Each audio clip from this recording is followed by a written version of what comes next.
people had kind of headed west, headed for the gold rush in California, but equally people were heading into Arizona looking for gold and silver.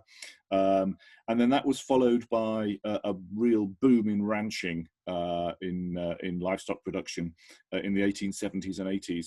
And that led to a massive increase in the population. It went from about 40,000 people living in the state in about 1870 to about 1.5 million by the end of the 19th century. And then the whole area was hit by a series of droughts, and that pretty much wiped the it made it impossible. There weren't the grasslands there. It made it impossible to be ranching for a number of years, and water continues to be a really big deal in the States.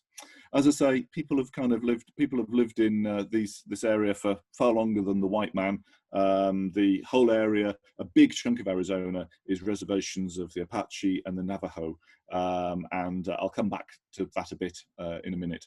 And that kind of is reflected in the history and, of course, the people that you talk to. But of course, they're not so much riding their steeds now. You'll just as like to find them out sort of outside the supermarket on the mobile phone. And there's a massive, since the beginning of the 20th century, there's been a huge immigration every year, an annual migration.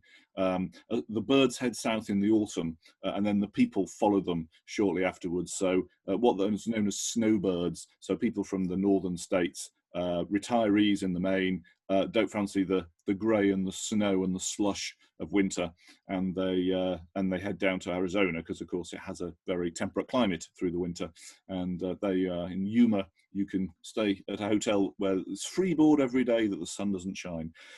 But the population has grown 30 times in the last 100 years, and it was amazing. And we flew into Phoenix, which is always the main city, and the airport, I don't know when the airport was built, maybe in the 50s, and the airport now is pretty much in the middle of the city because the city has grown around it. And I think we flew over the planes coming into land, and I think we flew over the city for about 20 or 25 minutes, and it just seemed endless. And of course, it's all kind of 1 or 2 stories spread out on a grid system, and arriving there at night or at dusk was really, you kind of just appreciated the scale of the place, really, unlike anywhere else I think I've ever landed in a plane.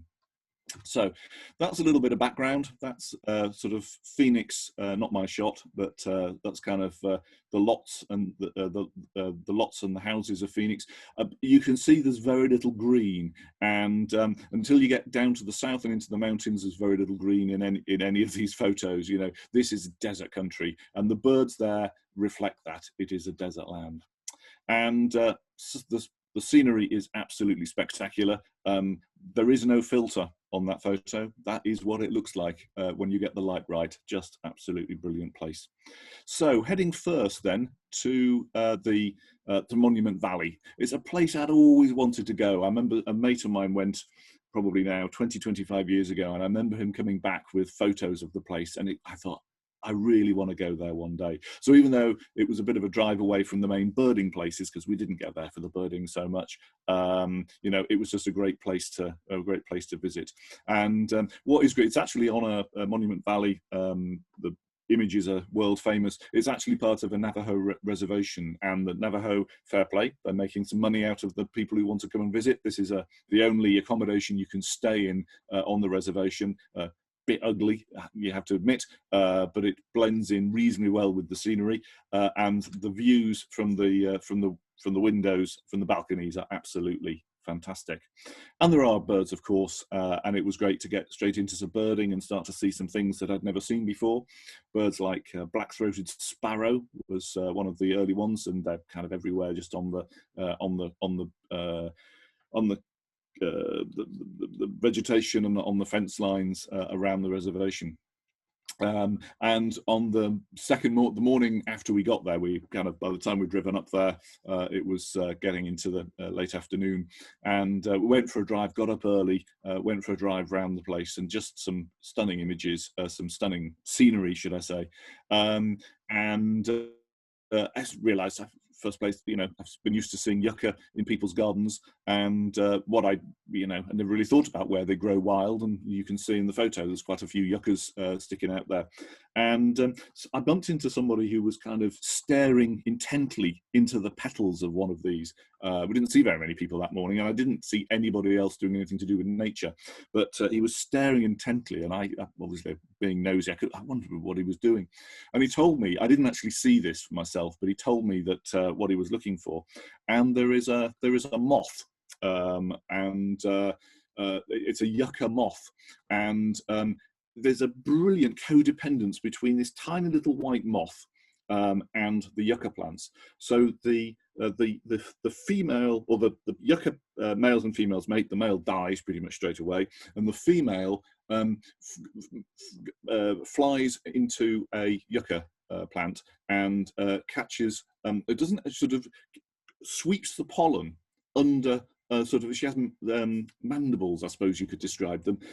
Very unusual build for a moth, and she sweeps the pollen together in a little ball, and then she flies to another yucca plant. So she's going to put basically wipe the pollen over the stigma of another yucca plant. But she doesn't just, flies into the petal, and she can smell whether another female has already been there. And if there's already a female been there, she'll move off and she'll go and find a plant,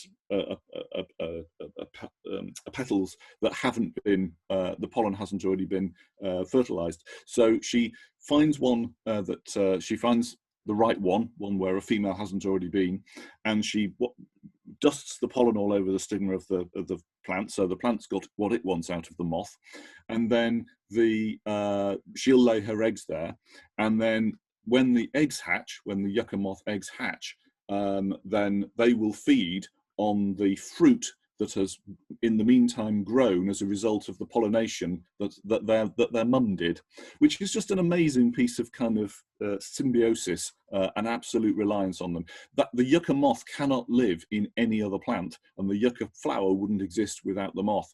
And even more amazing, there isn't just one species of yucca. There's multiple species of yucca, and each of the yucca plants has its own yucca moth. Nature's amazing, isn't it? Brilliant. Anyway, that was kind of a bit of a side point.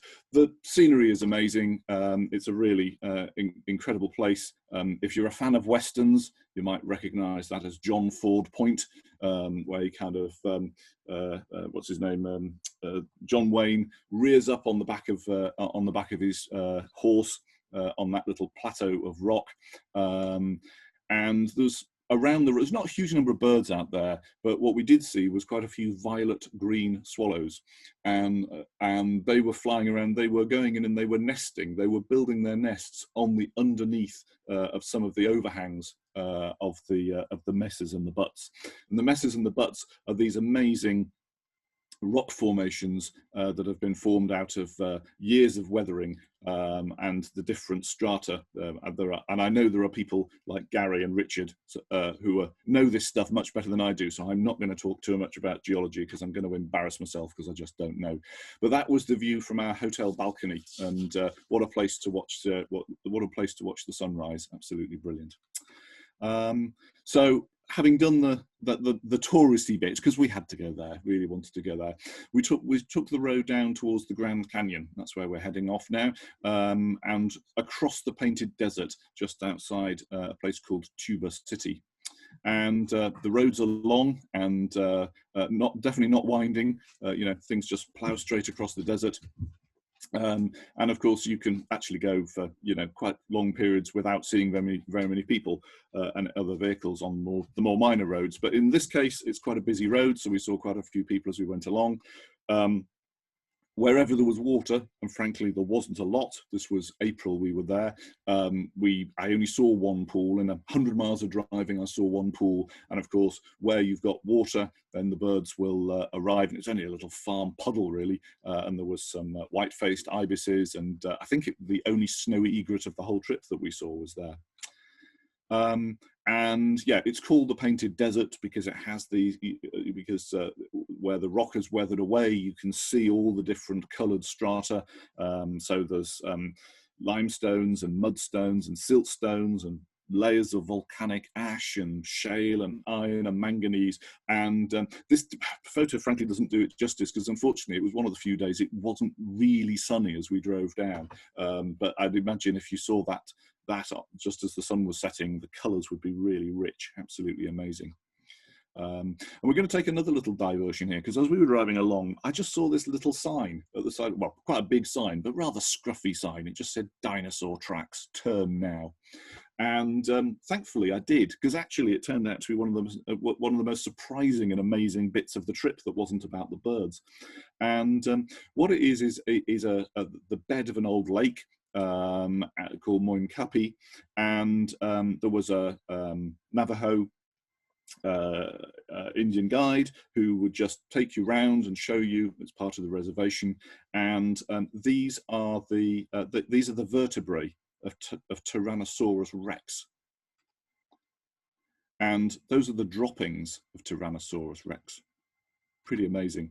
And these have all obviously have just sort of solidified in the rock, and they they were discovered by Arizona State University in about the 1980s, and of course they've cleaned up the area, and they're still discovering more and more. And you can see in the rock you can see the reed, because it was a lake, you could see where the reeds had laid down, and you can pick out the individual strands of each individual reed stem. Just amazing.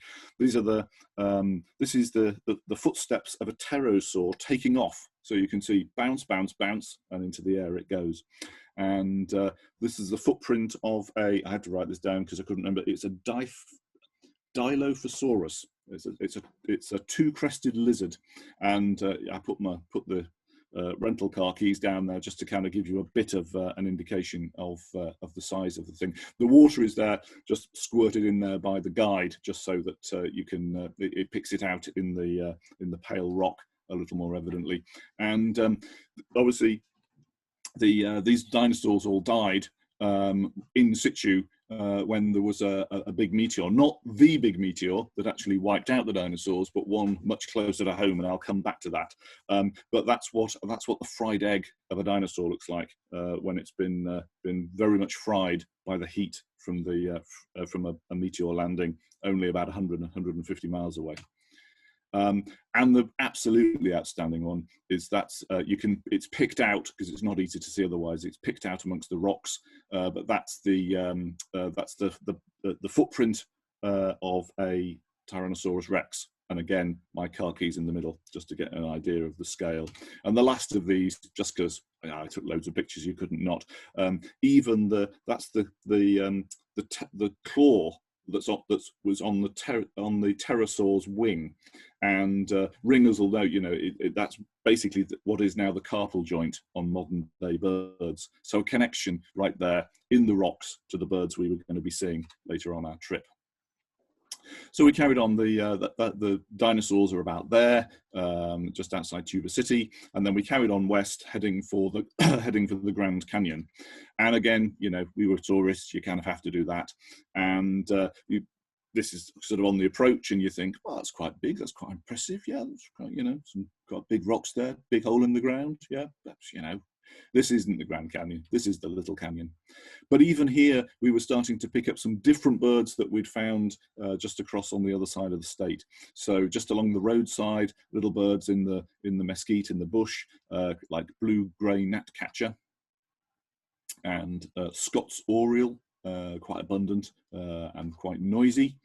And one of my favourites, actually, which was the Gambel's quail. These are quite common. If you've been to California, you might have seen California quail, but these are quite abundant in the desert, and sort of particularly on the edge of anywhere that's cultivated.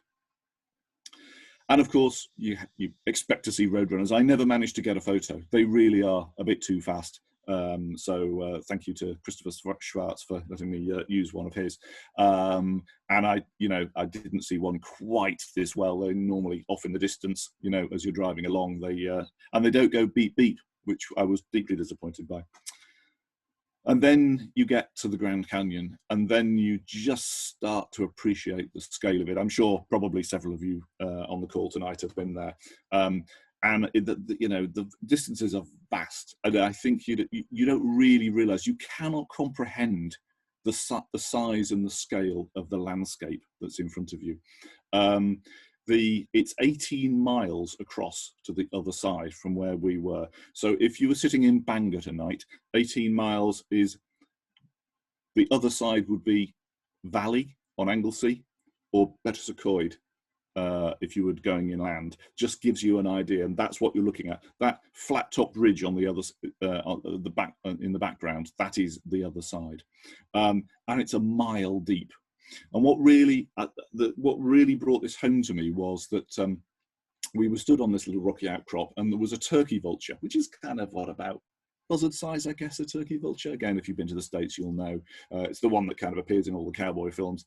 And there was one sort of flew in behind us, kind of came over our shoulders, just above head height, and it flew out across the valley, and it got, you know, a distance out, a few hundred yards out, and it just closed up its wings and went into a dive, a bit like a peregrine does.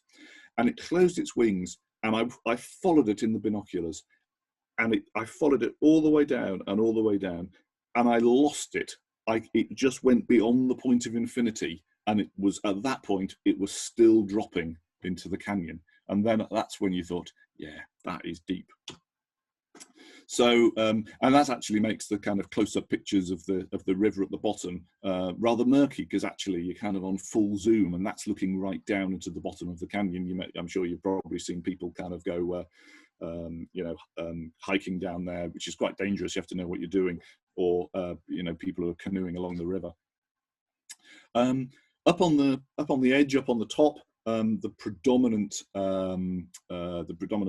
plant are junipers, lots of junipers and pinyon pines. And one of the things I really wanted to see was a pinyon jay. I did see a Mexican jay, saw lots of Mexican jays. They were quite abundant, and that's what a pinyon jay looks like. But I didn't. It was a dip.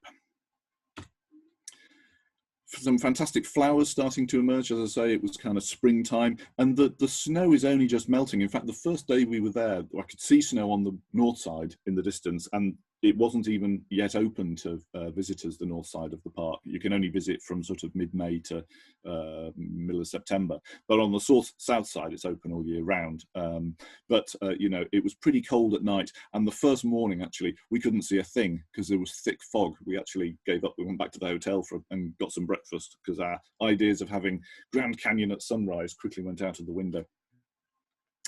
But one of the birds I really wanted to see was, as lots of people do if they go to that part of the world, is Californian condor.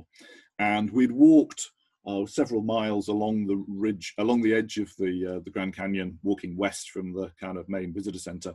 And there's a shuttle bus. If you don't want to walk both ways, you can get a shuttle bus back. And we got the shuttle bus back, and I think we were one stop away from the visitor center, and suddenly noticed that there was a Californian condor right above our heads. And we jumped off the bus. We hit the button, jumped off the bus where we were, and just had this Californian condor coming right over our heads. And we saw this is the male, and we saw its mate a little later. And number 23 actually is quite a well-known Californian condor to people in the Grand Canyon, because it was the very first, it was the male of the very first pair after they were released, because Californian condor went extinct in the wild. And this was the male of the very first pair ever to rear a wild-fledged young Californian condor, the first chick in the wild for many decades. And that was kind of, that was a real landmark occasion for a major reintroduction program in North America, kind of one of the most famous. However, number 23 is also well known for a sadder reason, which is that its mate which was number 23. The mate was 23 was the male. His mate, as you can see on there, this is taken off the website, succumbed to lead poisoning. And lead that is picked up from carcasses of animals that have been shot by hunters in the States is still a major problem. And we're increasingly realizing the kind of impact of lead shot and lead ammunition from mammals in the UK. And it's something, ridiculous. It's 2020, and we're still chucking out hundreds of tons of lead into the environment, which it's been banned from everything else. But in Britain and in Europe and in North America, it's still a big problem. And sadly, the mate of number 23 died of lead poisoning. He has subsequently found another partner, and we saw the female a little later on. So yeah, you have to do the tourist bit. Absolutely amazing place. But there are some birds in this talk, I promise you, because we're heading south now. So Grand Canyon is up here, and we kind of tuck the road down, not very far, only about an hour or so's drive, to the area around Flagstaff and Sedona. And as I say, the snow was still on the peaks. This was, end of April, beginning of May, and the nights were pretty cold. And there was a couple of times where we'd been in glorious sunny sunshine in the evening, and then while we'd been overnight, a front had come through, and it completely changed the weather. And suddenly it was cold and wet and windy. It was kind of like North Wales on a not terribly good November day. And so you realise if you are going to go there, particularly in the kind of springtime, you really have to take all your wet weather gear, your cold weather gear, and your t-shirt and shorts. And this area just north of Flagstaff is it's a ski resort. It's called the Snow Bowl, but it's Mount Humphreys, and the snow had already melted. This is about 8,000 feet up, something like that. But the snow had already melted around the ski lifts and the ski resort, so we pretty much had it to ourselves. It was a freezing cold day. The wind was biting that day. We were the only people up there, but obviously if we'd been there a couple of months earlier, it would have been full of skiers and would have been a lot more expensive. But it's still late winter here, basically at 8,000 feet, so the trees have yet to gain any of their leaves, but certainly there was some wildlife. So this is actually quite a rare beast. I know we'd look at grey squirrel. We wouldn't really, as birders, give grey squirrel a second look really locally, would we? But this is an Arizona grey squirrel. It's not just any grey squirrel, and it's interestingly having exactly the same problem that our red squirrel is. So the introduction of the other grey squirrel, the eastern grey squirrel in North America, a combination of the introduction of the grey squirrel from further east and habitat loss in Arizona means actually this is a threatened species, and a real shame, because they really are, stunning little things to look at. And we saw them quite regularly in this forest at that height, because the eastern greys haven't actually got there yet. And were very common around the ski lifts and around the hotel up there was mountain bluebirds, and they really are amazingly blue. And for anybody that's on Twitter, that is genuinely, you can look it up afterwards, that is the logo, that is the Twitter bird. It is the mountain bluebird, because the guy who set up Twitter loved having them around his garden. And in this woodland that we were walking through, we actually dropped down because the wind was so biting in the open air, and we found somewhere a bit more sheltered where we could go for a walk and see some birds. And it was the only place we saw this stunner of a woodpecker. Most American woodpeckers are pretty stunning looking, to be fair, but Williamson's sapsucker really is an absolute belter. And they have some of the same problems we do in terms of tree diseases, different tree diseases. But it was fascinating just to sort of see the beetle, the formations under the bark from some of the trees that had fallen down. But what was great to see and really interesting to see was the fact that, of course, these are natural woodlands. To see natural conifer plantations, because of course many of the conifer plantations we have in Wales, the trees are not native, they come from North America. So it was great to see these in their natural spacing, their natural density, not all lined up in distinct rows, planted closely together. So you kind of get a line, looks like something we frankly don't have in North Wales. And then above Flagstaff, in the other direction, so Mount Humphreys is northwest of Flagstaff, so going down to the southeast, it was still bitterly cold. This this was even higher. This is about 9,000 feet. But at 9,000 feet, you get to a plateau. And it was amazing because you're in Arizona. The latitude is the same as Morocco, and the landscape was tundra, is the only way I could describe it. You know, I wouldn't have been surprised to have seen, you know, snowy owls and lemmings and Lapland buntings there. You know, it really was. And there's some massive lakes. Some of them have been dammed as reservoirs, but this was the highest one we got to, which was called Mormon Lake, and it was just absolutely full of wildfowl and waders that are making that overland crossing. This is early May.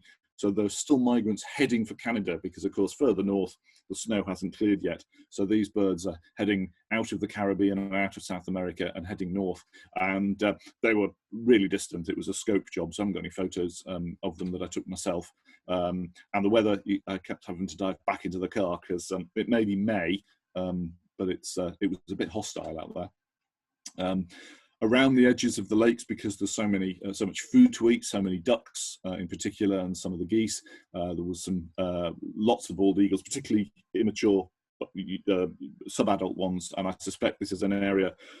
By then, I would have expected the adults to have been nesting and be territorial, probably have young. But so most of the ones around there actually weren't like this white-headed one. Most of them were sub-adults, you know, kind of a little bit grotty and a bit brown, but still quite impressive. And just in the rushes and the low vegetation around the lakeside, lots of smaller birds, lots of passerines like red-winged blackbird, and then out on the water, birds would be really familiar with in North Wales. So you know, it was slightly weird to be in. Having been in the desert just a couple of days before, then to be watching pintails, you know, could have been any. And then the wind was getting so difficult to kind of work with. We decided to do a little bit of tourism on our way down to Oak Creek Canyon. And as you can see, the cars are limited to 50 miles an hour, but the meteors go a bit faster. And this is where the meteor landed that killed those dinosaurs about 100 miles away. The meteor crater, that's about 1 mile across, and it's 550 feet deep. And the little white thing in the middle is the research station at the bottom. And I have to say, I'm not really a kind of museums person, but they did a really good job in explaining kind of the history and the geology of the place. But also, and that's a picture taken from the inside the visitor centre. We were just on this side. This is the slightly odd, snaky visitor centre, but there's a gallery and a balcony that you can kind of walk out to the edge of. You can't go down into the crater, unfortunately. But other people who did, this is actually where they practiced. The Apollo 11 crew, is it Apollo 11? Yeah, I think that was the moon landings at 69 was Apollo 11, wasn't it? Someone will tell me afterwards if it wasn't. This is where they trained, because it was the closest thing they could find to the moon, to what they believed the moon would look like when they got there.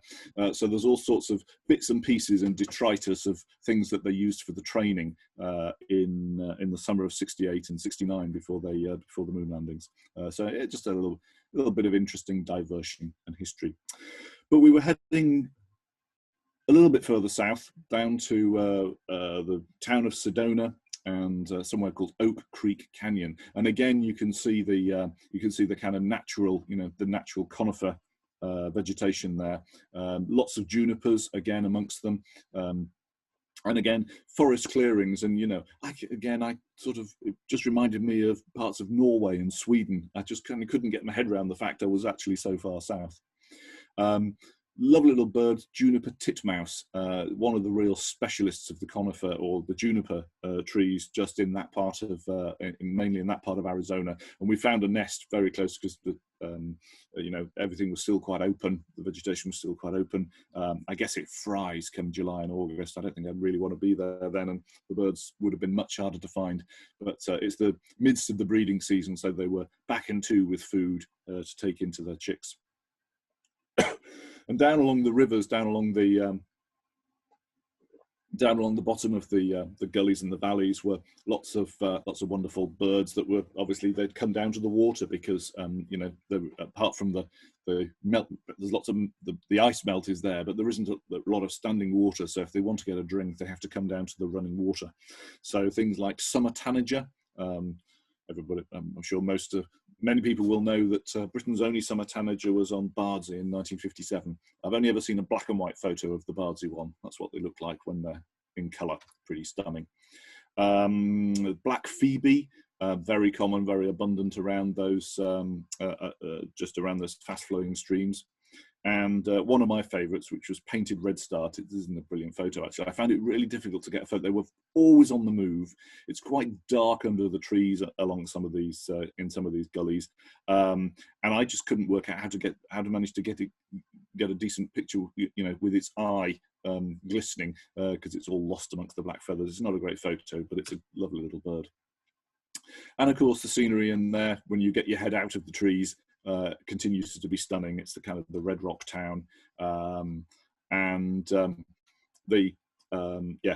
just lots of really nice walking. And this was a Saturday morning we were there, and we had the hiking trails almost to ourselves. You know, there are plenty of tourists around, but they tend to stick to the cities or the towns, and of course go up to the Grand Canyon. But these places, the smaller places in between, you've just got the place to yourself. It's just fantastic.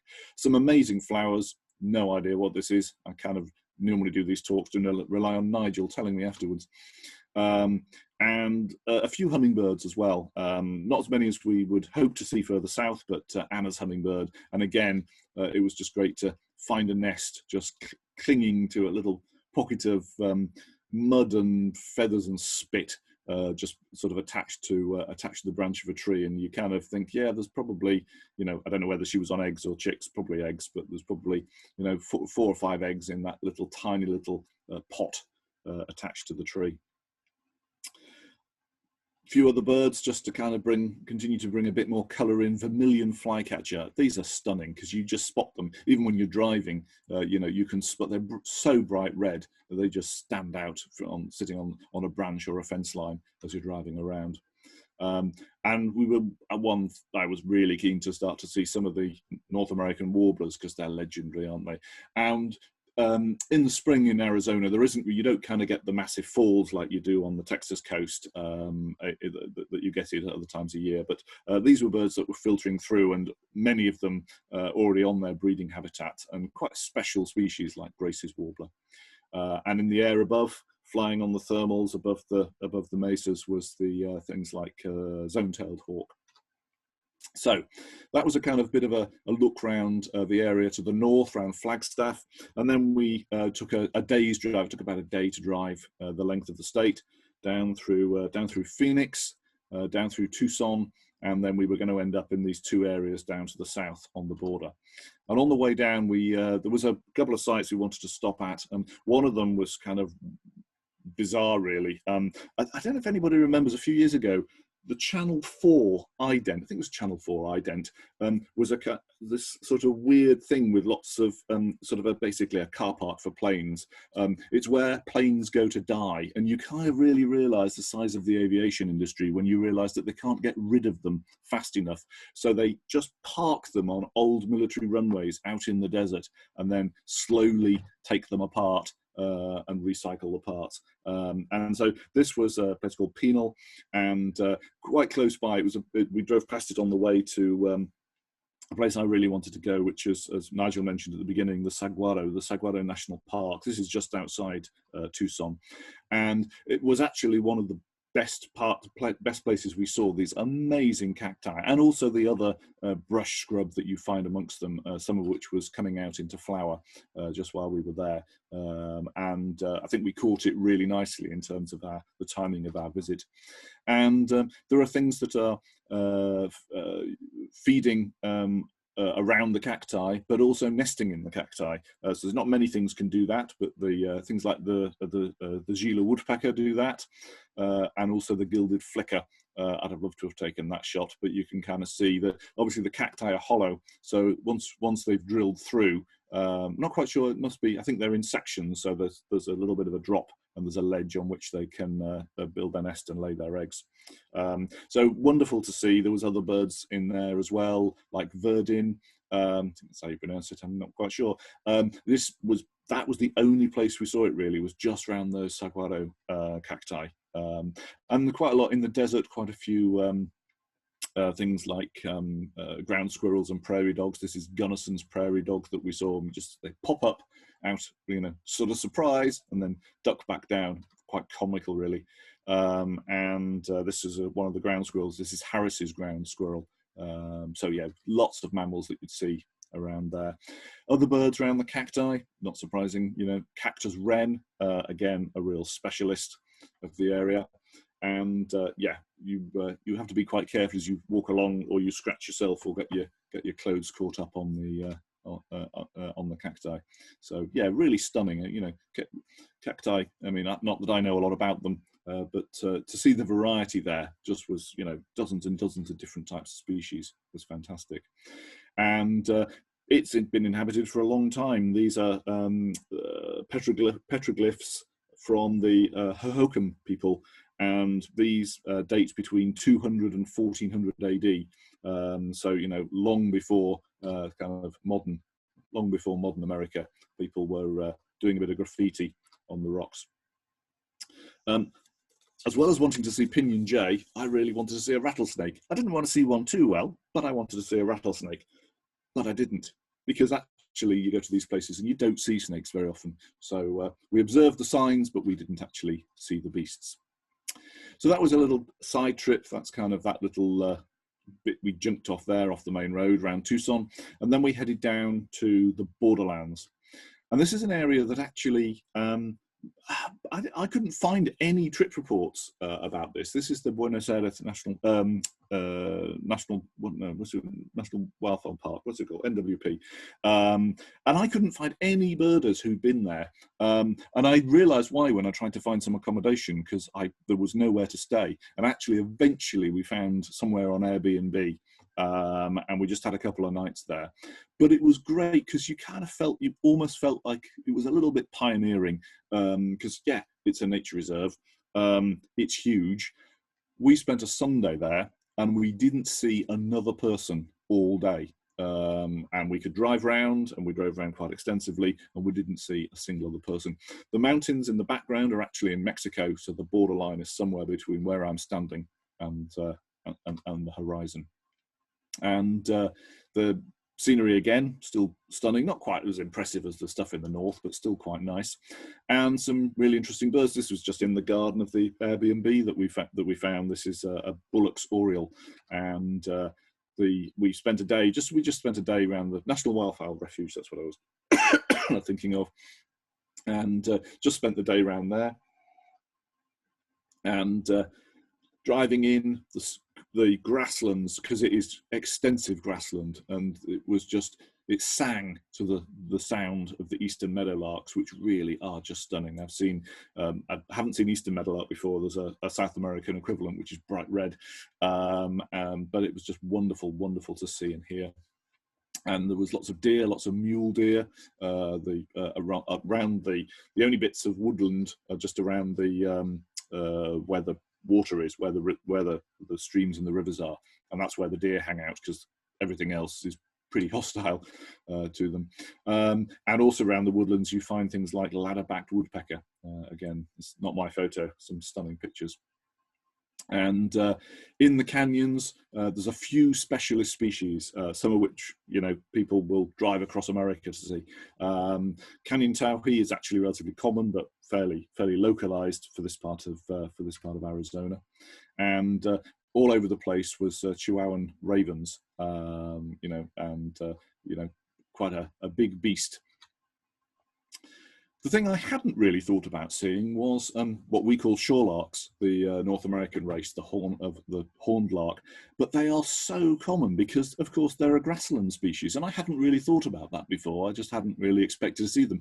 In Europe, we think of this as being a northern bird, you know, right up in, you know, breeding in Norway and Sweden and Finland. But in America, they go down all the way to the Mexican border, and I presume beyond, because they're a bird of the grasslands. And we saw, even though we were there in May, and I guess these were perhaps birds still in wintering flocks, we saw kind of flocks of several hundred together. It was really really interesting to see. We drove past the world's smallest town, the old mining town of Ruby. You can guess where it got its name, because that's what they hoped to find in their rocks. In 1930, there were 1,200 people lived in this mining town, and now there are 2. And no longer do they look for rubies or lead or zinc or silver. And there's just a couple of people. Just I don't think they get many tourists that way either. It's a pretty tumble down town, but a real bit of kind of, you know, fairly recent history that is nature is just slowly reclaiming. So heading east across the desert and along the borderland, we did, once we got the other side of Nogales, we did find somewhere to stay. It kind of really, you know, typical. It really is a bit Wild West. I think that they probably ham it up a little bit for the visitors, but we wanted to stay in this place. It's a town called, or village called Patagonia, and we wanted to stay there because there were a number of really good birding sites fairly close by. This is where we'd come from, and we pretty much hit the border down at Nogales, and then we would work our way along the border, getting we stopped at a Walmart about 200 meters from the border there, and then we'll end up in the Chiricahua Park. But the places we were going first were these. So this is Patagonia, and then the next place is Ramsey Canyon, and these are the 2 places that we're going to next. So Sonoita Creek Reserve is just fantastic because there's a creek, Sonoita Creek, and around it grow lots of cottonwoods and Arizona sycamores, and it's absolutely fertile. And you can imagine for birds that have just flown up through Central America, up through the Mexican desert, this is an absolute oasis for them, and they just pile in there. We kind of got out of the car. I think the reserve gate opened at about 7 o'clock in the morning or something, and we got out of the car. We spent the first hour in the car park watching the birds. There was just so much, and it is one of, you know, if anybody's hit a you know, peak migration fall, to just experience one bird after another and you not being able to move is just brilliant. Really enjoyable morning we spent there. So there were some birds that were already starting to breed, so things like white-breasted nuthatch in these old growth Arizona sycamores, and other birds that we saw that morning. Again, some of these American warblers making their way north. Things like hooded warbler, just a stunning little bird, and yellow-rumped warbler, or myrtle warbler as it's now known. One of those in Wales in recent years. And Lucy's warbler, which is one of the real specialists in this part of the world. It's quite a restricted range in that part of North America. And after we left Sonoita Creek Reserve, after we'd had an amazing morning there, there's a couple of places, there's a couple of gardens that homeowners have opened up their backyard because they get some amazing hummingbirds. And there's a very famous place called the Peyton Center. The Peytons opened up their gardens for years, and then when they died, they left the house in their will to the local Audubon chapter, to Tucson Audubon, and Tucson Audubon now run it as a kind of little visitor center where you can kind of just go and sit in the garden, and they fill up the feeders for a few dollars donation, and you just get loads and loads of hummingbirds, all sorts of things like broad-billed hummingbird is kind of one of the very common ones. While we were sitting there in the deck chairs watching the hummer feeders, there was other things flitting around like white-winged dove, northern flickers were coming to the feeders. The real specialist one, and even this photo doesn't do it justice, and I didn't get a photo at all, is the violet-crowned hummingbird. That's one of the birds that the Americans all want to see, because it's not an easy bird to see. And then we, after we'd kind of spent sort of a couple of hours over lunchtime there, we headed to a nearby reservoir. I think it's a reservoir rather than a natural lake, Patagonia Lake. There was American bittern booming from the reed beds along the edge. There was cinnamon teal gathering. They were sort of making their way north. Whether they'd overwintered there, I'm not sure, but they were certainly it was a pit stop for them. There were green herons everywhere, just a really common species. And then we headed from there up to a place called Gardner Canyon, and this hadn't been on the itinerary really, but we were kind of driving past it, and we had half a day, and there was a bit of hiking to be done here. But this is just absolutely wonderful, relatively untouched habitat, and that's where I come back to the wall, that damned wall, because I've seen some horrific pictures on Twitter and on social media over the last few weeks of Trump's wall just the whole lot just being bulldozed, an area kind of quarter of a mile wide, just going over each of these hills and just taking out habitat along the way. The habitat, depending on how they're going to manage this, may well grow back to a certain extent, and the birds, of course, will go over it. But the mammals, the wall is going to be catastrophic for the mammals, because there's a lot of mammals move between the US and Mexico. They don't recognize the boundary, and territories are going to be disrupted of some of the larger things like jaguars and stuff, and it's just pretty bad, just pretty bad all around. But we had a good hike up Gardner Canyon, some amazing insects, amazing butterflies up there. There was things like spotted towhees, which are quite a common bird in actually that part of North America. Some more squirrels. This is the Arizona squirrel. And the thing that I really wanted to see was the eared quetzal, because that was the thing that we'd been tipped off was up there. But we didn't see that either. So on we drove to Ramsey Canyon, and there's a whole area around. There's a massive US military installation. It's their defense, homeland security, and their kind of defense security there at a place called Fort Huachuca, I think that's how you pronounce it. Actually, that's been off limits to non-Americans, because you have to be a US passport holder to be able to go there, and there's some amazing wildlife there. So we knew that was out. But there were, in the whole area around those other canyons, there's just some really special birds. And this is the area that Americans come to see those Mexican birds on their American list. Slightly weird to kind of step out of the B&B on the first morning and just find wild turkeys spotting around, and we saw them quite regularly. A number of the hummingbird gardens that we went to had them in as well, and obviously most of the people live on the plains, but all of the best birding and the wildlife is up in the hills. So you have to climb again. You kind of have to go up to about 6,000 feet in Carr Canyon, and again get out and do some hiking. And we saw the first greater peewees were just starting to arrive from Central America, South America. There was birds like yellow-eyed junco, which again is quite a specialist bird. Dark-eyed juncos are quite abundant across the rest of North America, but yellow-eyeds are a bit special in these southern mountainous areas. And again, just some amazing invertebrates. I have no idea what that is, but I didn't want to argue with it. So yeah, a lot in the creeks, just where there was a bit of water, you'd find some amazing, wonderful birds. Again, I couldn't get photos of these, but red-faced warbler, just what a belter. That was again one of those birds that was so on my hit list. I really wanted to see, and actually, having once had found the first one, actually found them quite easily, and we saw them pretty much wherever there was a bit of water. Creep, in the bottom of the gulch. That's where you'd find the red-faced warblers. Just absolutely stunning. And other warblers, other really special birds there, like Grace's warbler, again quite special to that part of those mountain areas.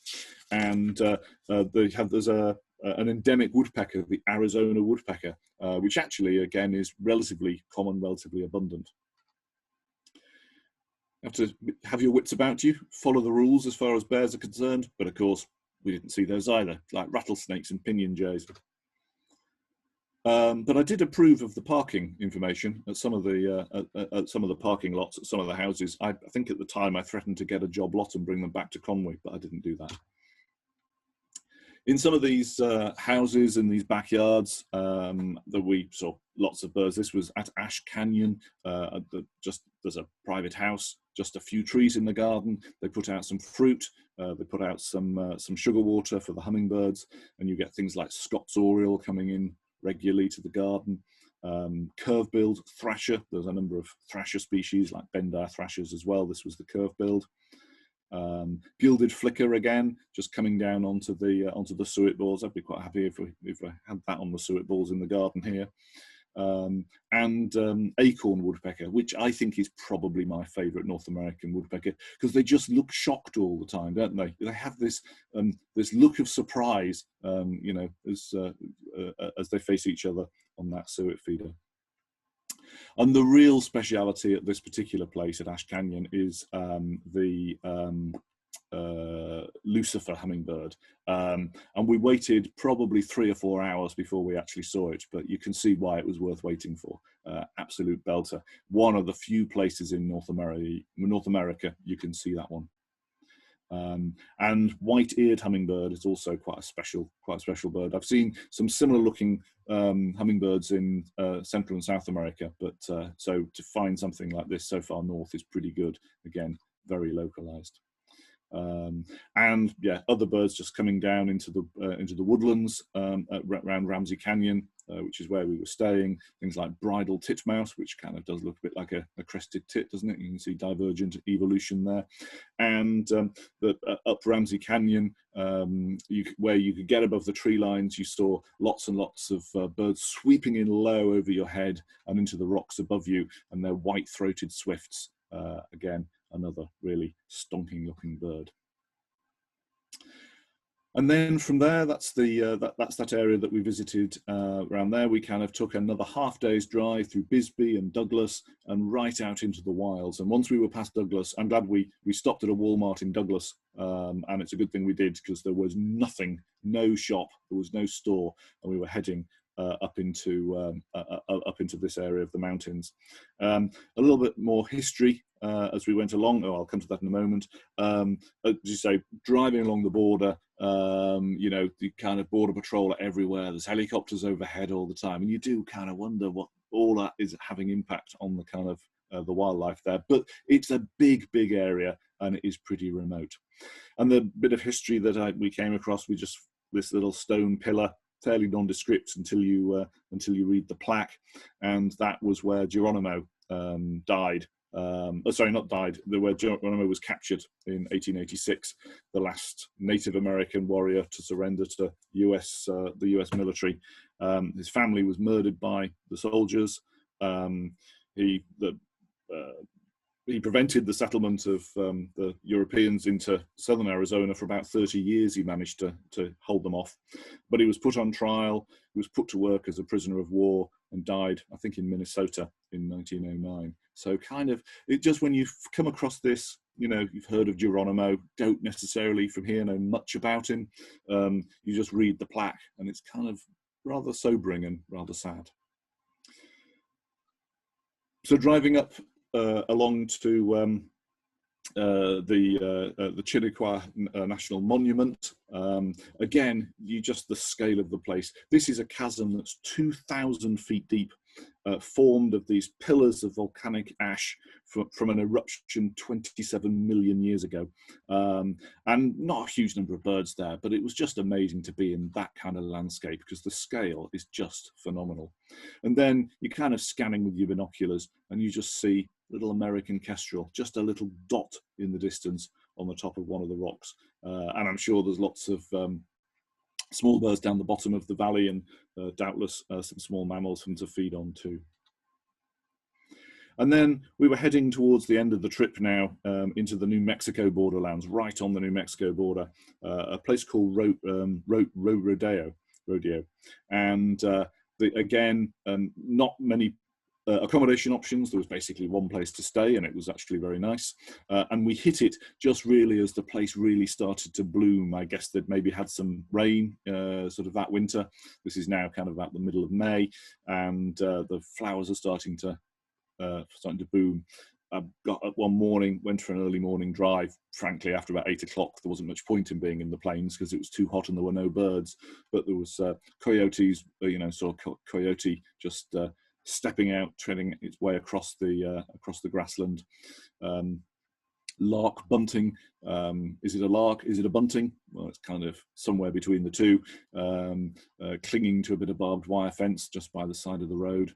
And in the morning, there was just, the sound was amazing because there was, as well as Gambel's quails, which we've already shown, there was also scaled quail, which is actually a lot rarer and a lot more localized. Yeah. Scale quail, stunning little bird. Really, again, see it in the first thing in the morning, and then wouldn't see them again for the rest of the day. And this was hiking country in South Fork, not the one from Dallas. This is South Fork Cave Creek, and you just have to dump the car and walk the trails or walk the dried riverbeds. And again, just fantastic, pretty unspoiled habitat. Really, none of this area has ever been logged. And it's all within national parks now, so you'd hope that it was relatively safe. One of the birds that really wanted to see here was elegant trogon, because I've seen trogons in different parts of the world, and this, they're all stunning, and I really wanted to see elegant trogons. And amazingly, I could hear one calling. Well, I could hear two calling, in fact, but one sounded really muffled, and I realised why, because actually the muffled one was the female, who was actually inside the nest hole, just on the dried up side of a riverbed. And other birds that would pop out of holes as you were walking around. This was just right by the accommodation we were staying. There's an elf owl, the world's lightest owl in terms of its weight, weighs only 1.4 ounces, 40 grams of owl, just absolutely diddy. And it was a good area for owls, actually. I didn't go, I kind of wasn't busting a gut to see them, but there was a few things that we saw there. We saw western screech owl, and we saw whiskered screech owl, just up above one of the research stations. And just some really great birding in a really, really fantastic place. And that's why this talk is called, the Road to Paradise, because that's where this talk is going to finish. We're just 3 kilometers away now, and it's dawn, and the cardinals are pretty much the first things up of the morning, calling from the tops of the bare trees. And as we were driving up, and first thing in the morning, it's semi-dark, a couple of Montezuma's quails just burst out of from the side of the road, and it's a rubbish picture. It was taken kind of at about 5:30 in the morning through the windscreen of the car, but it was a Montezuma's quail. I knew I wasn't going to get any award-winning shots of this one, and so at the bird fair later that year, I went and bought a painting, which I've now got downstairs, that Ian Lewington, who's a brilliant wildlife artist, he'd painted some Montezuma's quails, and that's how I'd like to remember them. They're amazing little birds, actually, because they're about the same size, a little bigger than our quail, somewhere between a quail and a red leg, European quail and a red leg partridge. But they've got these sickle-shaped claws that they use to dig into the sand, to dig into the desert in order to find food. Just great little birds. And that is where this talk ends. So we are leaving paradise, and that is Arizona.